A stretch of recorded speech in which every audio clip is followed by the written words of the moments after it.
Muy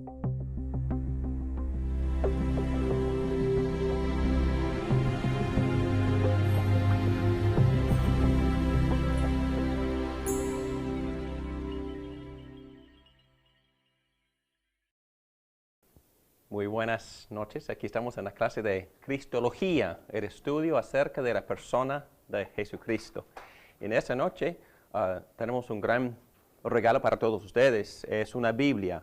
Tiene una Biblia sobre la mesa, ¿verdad? Hay que abrir la Biblia y busquemos, por favor, el libro de Filipenses, capítulo 2. Y vamos a estar estudiando Cristología, o la naturaleza de Jesucristo, desde este libro de Filipenses, en especial, capítulo 2. Este capítulo es uno de los varios, entre como unos seis capítulos, que nos dan una descripción detallada acerca de la persona de Jesucristo en cuanto a sus dos naturalezas. Ya hemos estudiado el hecho de que Cristo tiene dos naturalezas. ¿Cuáles son? La divina y la humana. Y también hemos estudiado varios errores históricos en cuanto a la identidad, la naturaleza de Jesucristo.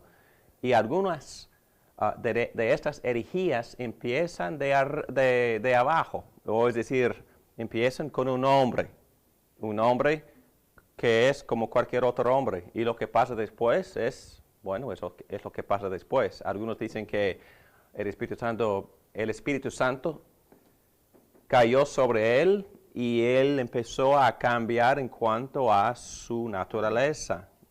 Empezó a crecer hacia la divinidad. Sabemos que este es un error y podemos ver en mucho detalle aquí en capítulo 2 de Filipenses que en verdad la identidad de Jesucristo, la fuente de Jesucristo, no empieza de abajo, sino de arriba, porque ya hemos visto que Jesucristo es una persona eterna. También hablamos de una característica, un atributo de Jesucristo que se llama preexistencia. Es decir, que Cristo preexistía, según este término, ¿qué? Preexistía antes de la concepción, ¿verdad?, de María. Entonces ya preexistía como la persona de Dios, la segunda persona de la Trinidad. Y por supuesto, bíblicamente hablando, según esta doctrina, Cristo tomó otra naturaleza, otra por completo, la humana, en su concepción dentro del vientre de María. Muy bien, vamos a orar. Y antes de orar, quisiera decirles que no nada más vamos a enfocar en lo teológico de este tema, pero también en lo práctico. El apóstol Pablo nunca enseña un concepto teológico por sí. Siempre tiene una aplicación. Y ustedes van a ver con claridad el momento en que yo empiezo a leer el texto, cuál es la aplicación. Muy bien, vamos a empezar con oración y luego vamos a empezar a leer el texto. Oremos, por favor. Padre nuestro, te damos muchas gracias por este gran privilegio que nos has dado para estar aquí en tu presencia. Gracias por esta reunión, por los hermanos en Cristo y por el ánimo que nosotros recibimos el uno del otro en el cuerpo de Cristo. Gracias por los dones en particulares que cada quien tiene. Gracias por la manera que cada persona edifica a otra. En especial, te damos muchas gracias por tu palabra y también por el Espíritu Santo que inspiró estas palabras. Te pedimos en esta noche que el mismo Espíritu que inspiró al apóstol Pablo, que también nos inspire, que nos ilumine a nosotros para poder entender lo que este apóstol Pablo escribió bajo la guía del Espíritu Santo. Por favor, ayúdame a mí a enseñar con la llenura de este Espíritu para poder hablar con claridad y para que los que me escuchen sean animados en Cristo. Te pedimos todo esto únicamente por la gloria de Cristo. Amén. Por favor, hermanos, capítulo 2 de Filipenses, una carta escrita por el apóstol Pablo a esta iglesia que se encuentra en Filipo.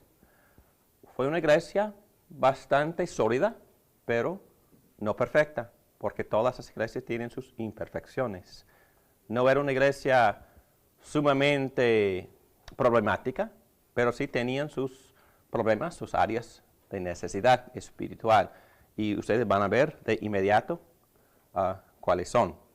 Versículo 1. Por tanto, si sienten algún estímulo en su unión con Cristo, algún consuelo en su amor, algún compañerismo en el espíritu, algún afecto entrañable, llénenme de alegría teniendo un mismo parecer, un mismo amor, unidos en alma y pensamiento. No hagan nada por egoísmo o vanidad. Más bien, con humildad, consideren a los demás como superiores a ustedes mismos. Cada uno debe velar no solo por sus propios intereses, sino también por los intereses de los demás. La actitud de ustedes debe de ser como la de Cristo Jesús, quien, siendo por naturaleza Dios, no consideró el ser igual a Dios como algo a que aferrarse. Por el contrario, se rebajó voluntariamente, tomando la naturaleza de siervo y haciéndose semejante a los seres humanos. Y al manifestarse como hombre, se humilló a sí mismo y se hizo obediente hasta la muerte, y muerte de cruz. Por eso Dios lo exaltó hasta lo sumo y le otorgó el nombre que está sobre todo nombre, para que ante el nombre de Jesús se doble toda rodilla en el cielo y en la tierra, y debajo de la tierra, y toda lengua confiese que Jesucristo es el Señor, para gloria de Dios Padre. Quisiera leer también dos textos más. Vamos a buscar en capítulo 1, versículo 27. Dice así: pase lo que pase, compórtense de una manera digna del Evangelio de Cristo. De este modo, ya sea que vaya a verlos o que estando ausente, solo tenga noticias de ustedes, sabrá que siguen firmes en un mismo propósito, luchando unánimes por la fe del Evangelio. Y capítulo 4, en este momento, versículo 2. Ruego a Evodia y también a Sintique que se pongan de acuerdo en el Señor. Ok, muy bien. Entonces, según estos textos, ¿cuál es el desafío o el pequeño problema que existe en la iglesia en Filipo? Según estos textos que he leído. No hay unión entre los creyentes. Hay un problema de unión entre algunos, en este caso, de las hermanas en la iglesia, porque estos nombres son nombres para mujer, ¿verdad? Evodia y también Sintique. Y lo interesante de todo esto es, bueno, sin desarrollar el concepto, lo voy a mencionar nada más. El apóstol Pablo nos presenta una enseñanza bien profunda acerca de la cristología con el propósito de ¿qué? De estimularnos hacia la unidad.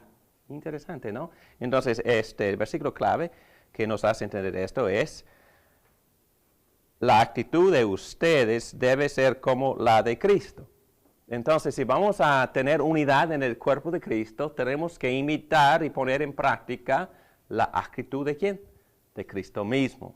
Entonces, vamos a ver cómo el apóstol Pablo desarrolla la cristología, cómo el apóstol Pablo desarrolla y basado en la encarnación de Cristo, basado en la humillación de Cristo, el apóstol Pablo nos está estimulando a que luchemos para la unidad. Muy bien. Y ustedes tienen sus notas y trabajamos muy duro para presentarles esas notas, pero aquí también es el bosquejo, Filipenses 2, 1 a 11, y ahora y entendemos que el tema central de todo el texto, y en un sentido de todo el libro, es una carta de 4 capítulos, el tema central es el de la unidad. Ahora el contexto, ya hemos leído varios textos, entendemos en este contexto, vamos a leer otra vez los primeros 2 versículos, capítulo 2. Por tanto, si sienten algún estímulo en su unión con Cristo, algún consuelo en su amor, algún compañerismo en el Espíritu, algún afecto entrañable, llénenme de alegría teniendo un mismo parecer, un mismo amor, unidos en alma y pensamiento. Entonces aquí tenemos el contexto de este tema, la unidad. Y el contexto es un contexto del ministerio. El apóstol Pablo está animándoles a que luchen para la unidad. Y dice aquí en las notas, una de las metas que tenemos al estudiar la doctrina de Cristo es dedicarnos a los pasajes clásicos. Los grandes pasajes cristológicos, estoy aquí en la página 46 en sus notas. Los grandes pasajes son de Juan, ya hemos estudiado Juan, hemos también estudiado varios textos en Colosenses, varios textos en Hebreos, ya hemos estudiado, y aquí estamos en Filipenses 2. Vamos a Filipenses 2 porque afirma muy claramente la encarnación en medio de afirmar otras cosas buenas también. Ahora el contexto en el cual el apóstol Pablo desarrolla la encarnación, desarrolla su enseñanza acerca de la identidad de Jesucristo en cuanto a sus 2 naturalezas con el propósito de animarnos hacia la unidad. El contexto es este. Hemos dicho que la Biblia enseña la preexistencia de Cristo y la encarnación del Hijo de Dios. Ahora vamos a mirar como ejemplo un pasaje que enseña la encarnación. Primero veamos brevemente el contexto. Y otra vez dice estos 2 versículos. Por tanto, si sienten algún estímulo en su unión con Cristo, algún consuelo en su amor, algún compañerismo en el Espíritu, algún afecto entrañable, llénenme de alegría teniendo el mismo parecer, el mismo amor, ustedes unidos en alma y pensamiento. Bueno, ¿qué es lo que el apóstol Pablo quisiera promover aquí en este ministerio? Quiere promover la unidad y también quiere dar lo que se llaman los incentivos o las motivaciones. Y la congregación en Filipos era mucho más sana que la que estaba en Corinto. Ya hemos visto que es una congregación bastante madura. Pero muchas personas dicen, bueno, yo quisiera que nuestra iglesia fuera así como la del primer siglo. Bueno, está bien decir eso, pero hay que hacer otra pregunta. ¿Quieren imitar cuál? ¿La de Corinto? ¿La de Filipo? ¿La de la iglesia en la iglesia de los colosenses? Entonces, ¿cuál? Porque todas esas iglesias tienen sus retos, sus desafíos y sus problemas y sus errores.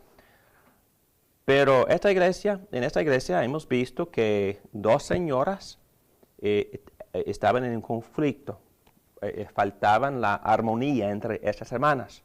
Y son muy buenas hermanas, dice el apóstol Pablo. Dice que están muy trabajadoras, muy fervientes en el servicio al Señor, pero por algún motivo u otro no andan bien entre sí. Y el apóstol Pablo reconoce este desacuerdo y por eso él dice, y a ti mi fiel compañero te pido que ayudes a esas mujeres que han luchado a mi lado en la obra del Evangelio junto con Clemente y los demás colaboradores míos, cuyos nombres están en el libro de la vida. ¿Qué les parece tener su nombre en la Biblia con este tipo de conflicto? Esta carta fue escrita más o menos en el año 62, entre 62 y 64, y todos están de acuerdo que el apóstol Pablo está encarcelada en Roma. Es una de las teorías, pero es una muy buena teoría porque él mismo dice al principio de esa carta que está encarcelado. Y él está escribiendo esta carta desde la prisión y todavía quiere animar esta iglesia. El apóstol Pablo también la había fundado junto con otros compañeros, socios, apóstoles, pero habían ido ahí. Y la historia de la fundación de esta iglesia se encuentra en el libro de los Hechos, capítulo 16.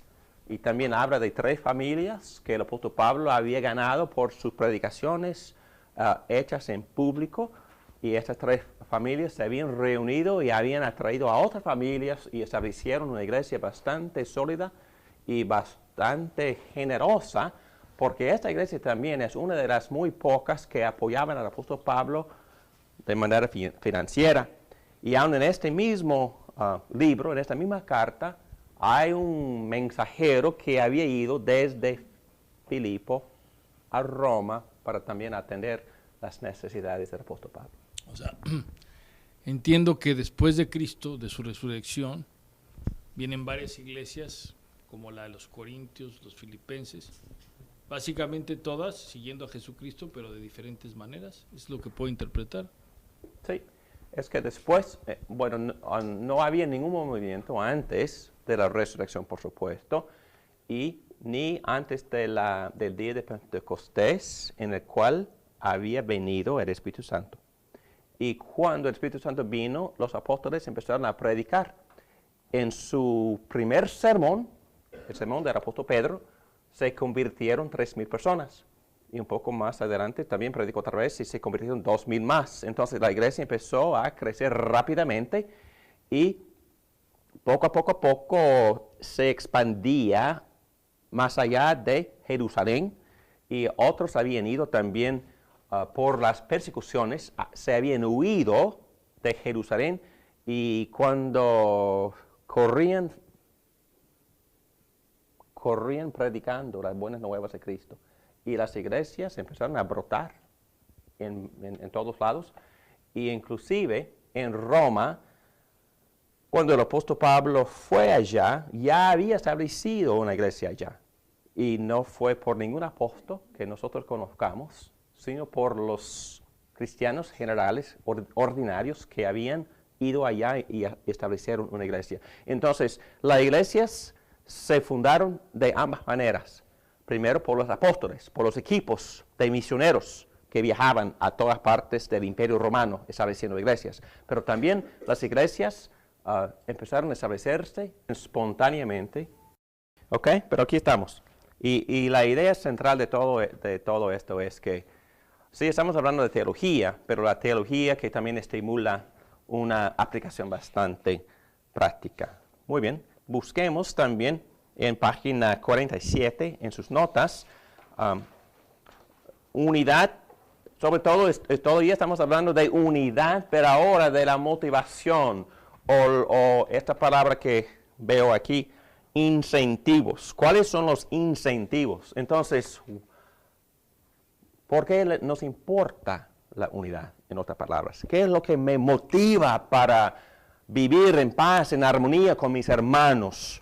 Y aquí también vemos que el apóstol Pablo menciona un mismo parecer, un mismo amor, unidos en alma y pensamiento. Y en otras palabras, basado en estos incentivos, entendemos que porque hemos experimentado el amor del Padre, nosotros, por creer en Cristo, hemos experimentado el amor del Padre, y también este amor que hemos experimentado del Padre debe de estimularnos a amar y buscar armonía con los demás hermanos. También en todo este párrafo, el primer párrafo del capítulo 2, el apóstol Pablo menciona los varios miembros de la Trinidad. Entonces, él habla acerca de la comunión que ellos han estado experimentando, y nosotros entendemos, y es uno de los temas teológicos que hemos tocado, que también por la misma Trinidad por la armonía que existe entre Padre y Hijo, Hijo y Espíritu, Padre y Espíritu, por la armonía, por la comunión que existe entre Dios Padre, Dios Hijo, Dios Espíritu Santo, y por invitarnos a participar en esa comunión de la Trinidad. En sí, esa experiencia de participar en la comunión de la Trinidad debe de estimularnos a buscar paz, armonía y unidad entre el cuerpo de Cristo, porque el cuerpo de Cristo debe imitar la comunión que existe dentro de los miembros de la Trinidad. Y por la gracia misma también que hemos recibido, debemos de amar, perdonar y buscar establecer reconciliación con cualquiera con quien tengamos problema. Incentivos, la gracia de Dios. 2, áreas. Bueno, áreas en las cuales es necesario buscar y mantener unidad. Bueno, en todas las áreas del ministerio. Y sin leer este párrafo, vemos otra vez un mismo parecer, un mismo amor, unidos en alma y pensamiento. El apóstol Pablo quiere que nosotros tengamos el mismo amor de Dios en el cuerpo de Cristo, que nosotros estemos unidos en nuestras actitudes, en nuestras metas, en el ministerio, nuestros propósitos en la iglesia. Y él dice que tienen que estar tirando en la misma dirección para la gloria de Dios, para la salvación de personas perdidas también. Entonces, las áreas, unidad de misión, unidad de metas, unidad de dirección, unidad en amor en la familia. ¿Ok? Muy bien. El camino del Señor, o en otras palabras, ¿qué es lo que nosotros aprendemos de Jesucristo mismo en busca de la unidad? Bueno, versículos 3 y 4. Nada hagáis por contienda o por vanagloria, antes bien con humildad, estimando cada uno a los demás como superiores a él mismo, no mirando cada uno por lo suyo propio, sino cada cual también por lo de los otros. Ok, en una sola palabra, ¿cuál es la manera o cuál es el camino hacia la unidad? En una sola palabra. Comprensión. Ok, comprensión puede ser.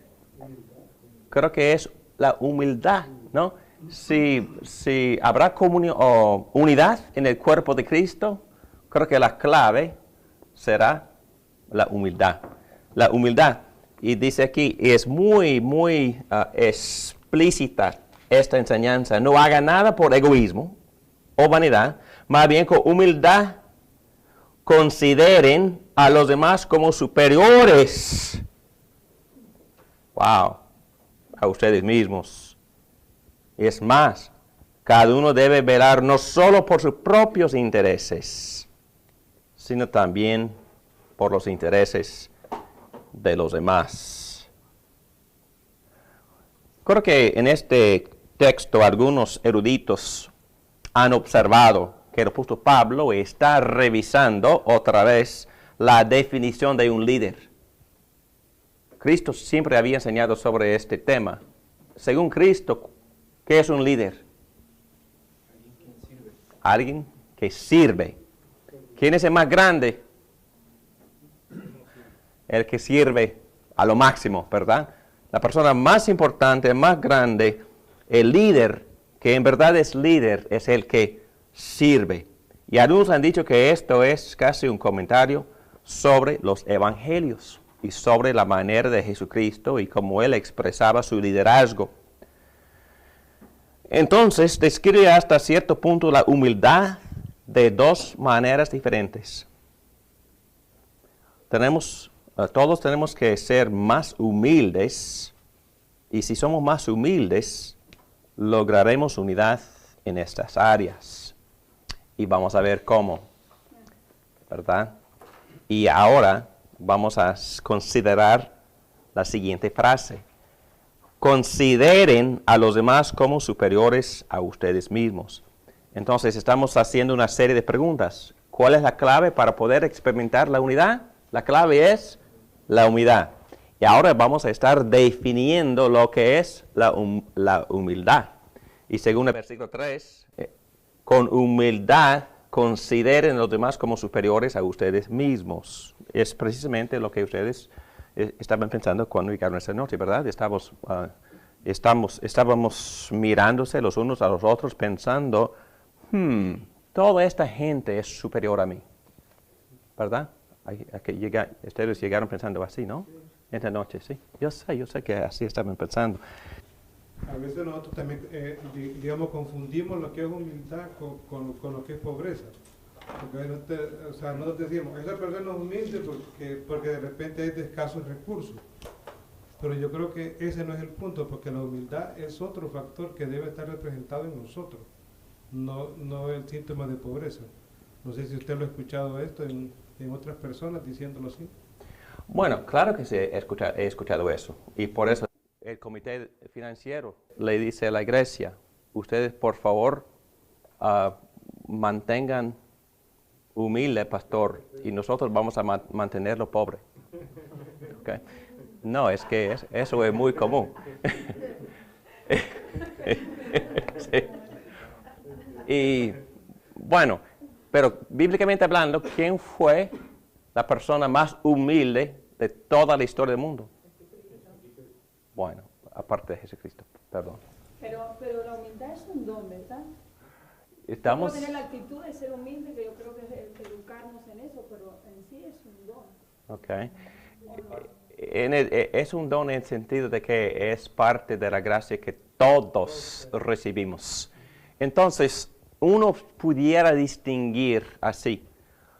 Cada quien tiene su área de habilidad especial, o en otras palabras, bíblicamente hablando, su medida de fe. Entonces, la Biblia me enseña a mí, leyendo muchos textos, que yo tengo la responsabilidad de amar, de mostrar hospitalidad, de ejercer mi fe, de alguna manera enseñar la palabra. Pero a la vez yo veo que todos esos son dones también. Entonces una persona puede tener una medida muy grande de poder enseñar o de poder dar dinero o de poder ejercer o mostrar hospitalidad. Pero ninguno de los dones son pretextos para no desarrollar esta característica de todos sus discípulos. La humildad, yo creo que no, según este texto, es una práctica, es una disposición que el apóstol Pablo está animando que todo el mundo se desarrolle en la iglesia. La humildad. Pero hablando de la pregunta, bíblicamente hablando, dijeron que Moisés era la persona más humilde. ¿Por qué? Y no era, en los términos del mundo, no era un pobre. Era casi príncipe de Egipto, ¿no? Bueno, en su juventud, sí, abandonó todo eso, pero no, la persona, lo material, las posesiones no tienen nada que ver. Es la manera que nosotros pensamos en nosotros mismos y también tiene que ver con el propósito para el cual vivimos. Y tuve esta conversación con mi hijo hace 2 noches, porque estuvimos hablando de si es pecado acumular de lo material. Y le dije que no, es que Dios le ha dado a algunos un don muy grande de poder hacerse ricos. Pero está bien, no es la cantidad de posesiones, tiene que ver con la disposición y con la meta, con el propósito. Estas posesiones que Dios ha confiado en mí, ¿para qué son estas posesiones? ¿En qué forma uso yo estas posesiones? Y sabemos la respuesta, ¿verdad? Estas posesiones son nada más herramientas para que yo pueda amar a mi prójimo más efectivamente. Mi casa, mi carro, todo lo que tenga es para invertir en mi propósito principal. ¿Y cuál es mi propósito principal? Llevar la palabra. Creo que es una parte muy importante, pero hemos hablado mucho en la clase de la doctrina de la humanidad. El propósito de cada ser humano. Glorificar a Dios, ¿qué quiere decir eso? Y también gozarse de Él. Entonces, glorificarlo, pero también disfrutar gozosamente mi intimidad con Él. ¿Qué cosa? Entonces, las dos cosas. Pero para poder glorificarlo, tengo que cumplir con otro propósito que nosotros identificamos en Génesis con la palabra mayordomo. ¿Entienden esa palabra? Entonces, soy criatura y mi propósito principal como criatura es agradarle a mi Creador. ¿Pero cómo? Por gobernar bien mi área, por usar bien las posesiones que Dios ha confiado en mí. En verdad no son mías, bíblicamente no son mías. Y para también cultivar mis relaciones, así como Dios quiere que las cultive, inclusive a mis propios hijos. No son míos, bíblicamente hablando. Segundo capítulo de Malaquías enseña esto con claridad, que son de Él, pero Él confía, bueno, no sé por qué, pero confió a 5 en mí, quién sabe por qué, pero traté de hacerme responsable como buen mayordomo, porque estos 5 son, ¿de quién son? ¿De quién son? Son de Dios. Entonces, la idea es desarrollarlos, educarlos, prepararlos, ayudarles a madurar en Cristo para poder entregárselos a su dueño, a su maestro, a su creador, para que los sirvan a Él, glorificándolo y gozándose de una relación íntima con Él. Entonces, el mayordomo, en otras palabras, vive para servir. Y el gozo y paz y propósito en la vida se encuentra por servir. Y como Jesucristo dijo, es más bendecido dar que recibir. Y recibimos más siempre cuando damos. Entonces, si vivimos para servir, estamos cumpliendo el propósito para el cual Dios nos había creado. Pero lo que estamos definiendo aquí es una vida de unidad, empezando con los demás hermanos y hermanas en el cuerpo de Cristo, motivados por amor que hemos recibido en las áreas del ministerio y propósitos en la iglesia, pero también siguiendo el ejemplo del Señor en su humildad. Jesucristo vivió para servirnos, y vamos a llegar allá esta noche.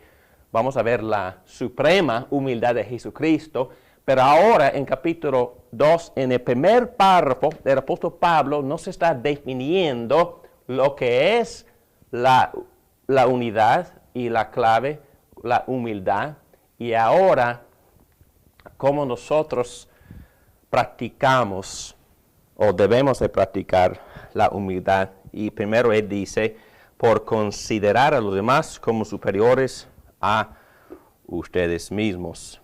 Entonces, nosotros entendemos que por naturaleza, hablando de estas dos, Evodia y Síntique, y estamos aquí considerando lo que el apóstol Pablo quiere que ellas hagan. Por naturaleza, ella y el resto de nosotros nos cuidamos a nosotros mismos.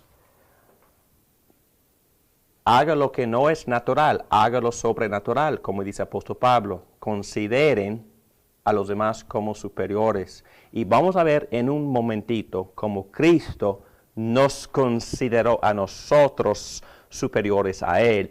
Y Él lo practicó en su propia humildad, en su humillación.